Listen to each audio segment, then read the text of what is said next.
Waktu yang ditempuh selama 40 hari telah usai. Parman pun telah menyelesaikan semedinya. Kini tiba waktunya ritual pernikahan Parman bersama Jin digelar. Tepatnya pada Kamis Wage. Semua sesajen berupa minyak wangi, kembang, kelapa hijau serta ayam bakar telah tersedia untuk menyambut para rombongan dari alam gaib.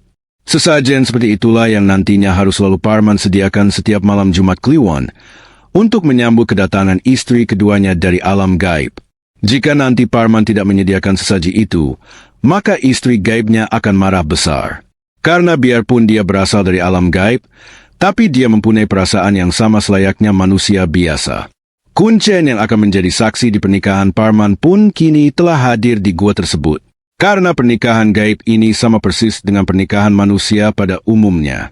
Harus ada penghulu dan saksi, yang dihadirkan dari bangsa manusia dan bangsa jin. Rombongan pengantin dari alam gaib pun telah tiba di goa. Dalam pandangan Parman, ternyata rombongan bangsa jin tersebut tidak seseram seperti yang Parman bayangkan. Karena bentuk dan rupa mereka selayaknya manusia. Bahkan pengantin wanitanya pun terlihat begitu sangat cantik, melebihi kecantikan wanita yang ada di dunia manusia. Tapi namanya juga jin, kapanpun mereka bisa berubah menjadi apa saja. Mereka mempunyai tipu daya yang dahsyat. Acara pernikahan gaib telah selesai dilaksanakan. Raha jin tersebut memberikan beberapa wejangan kepada Parman. Kamu sekarang telah menikahi putriku. Kamu juga telah menyepakati perjanjian kita. Mulai saat ini dan seterusnya, kamu harus memperlakukan putriku dengan baik. Kamu harus menunaikan kewajiban kamu sebagai seorang suami, serta putriku harus mendapatkan haknya sebagai seorang istri. Dan ingat, kamu jangan pernah melanggar semua janji kamu. Jika tidak, maka kamu dan keluargamu akan menanggung akibatnya. Kamu juga harus melakukan puasa dan rutin memberikan sesaji. Jika tidak, maka semua harta yang kamu miliki akan lenyap begitu saja.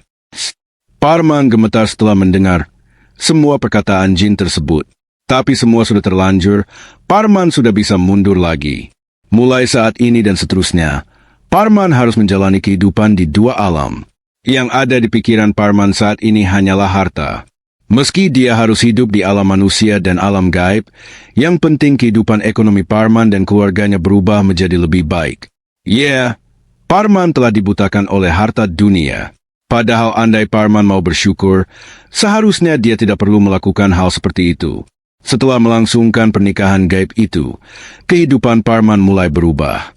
Keadaan ekonominya menjadi jauh lebih baik. Parman membuka usaha toko sembako. Karena dari awal Parman dan istrinya sangat ingin mempunyai toko sembako, agar mereka bisa bekerja sama mengelola usahanya. Ditambah lagi selama ini pekerjaan Parman pun menjadi kuli panggul di sebuah toko sembako.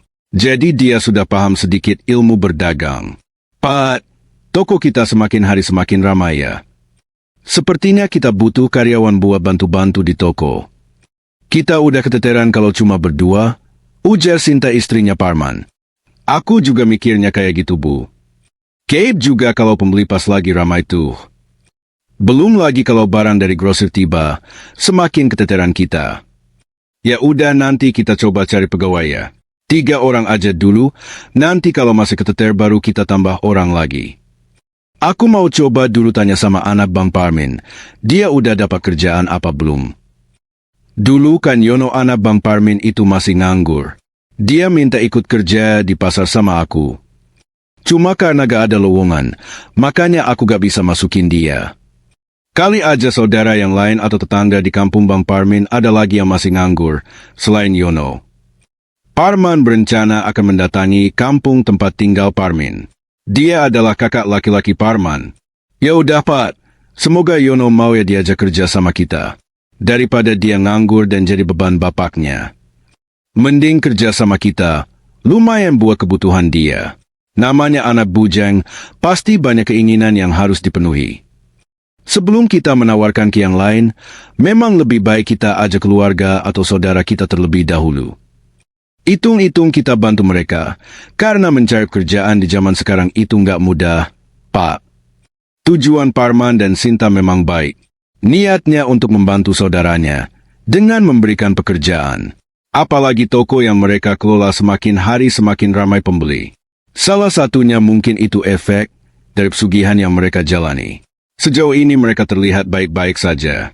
Tidak ada tanda-tanda yang menunjukkan bahwa mereka melakukan pesugihan demi mendapatkan kekayaan. Apakah setelah ini kehidupan Parman akan berubah lebih baik, atau justru malah akan datang malapetaka?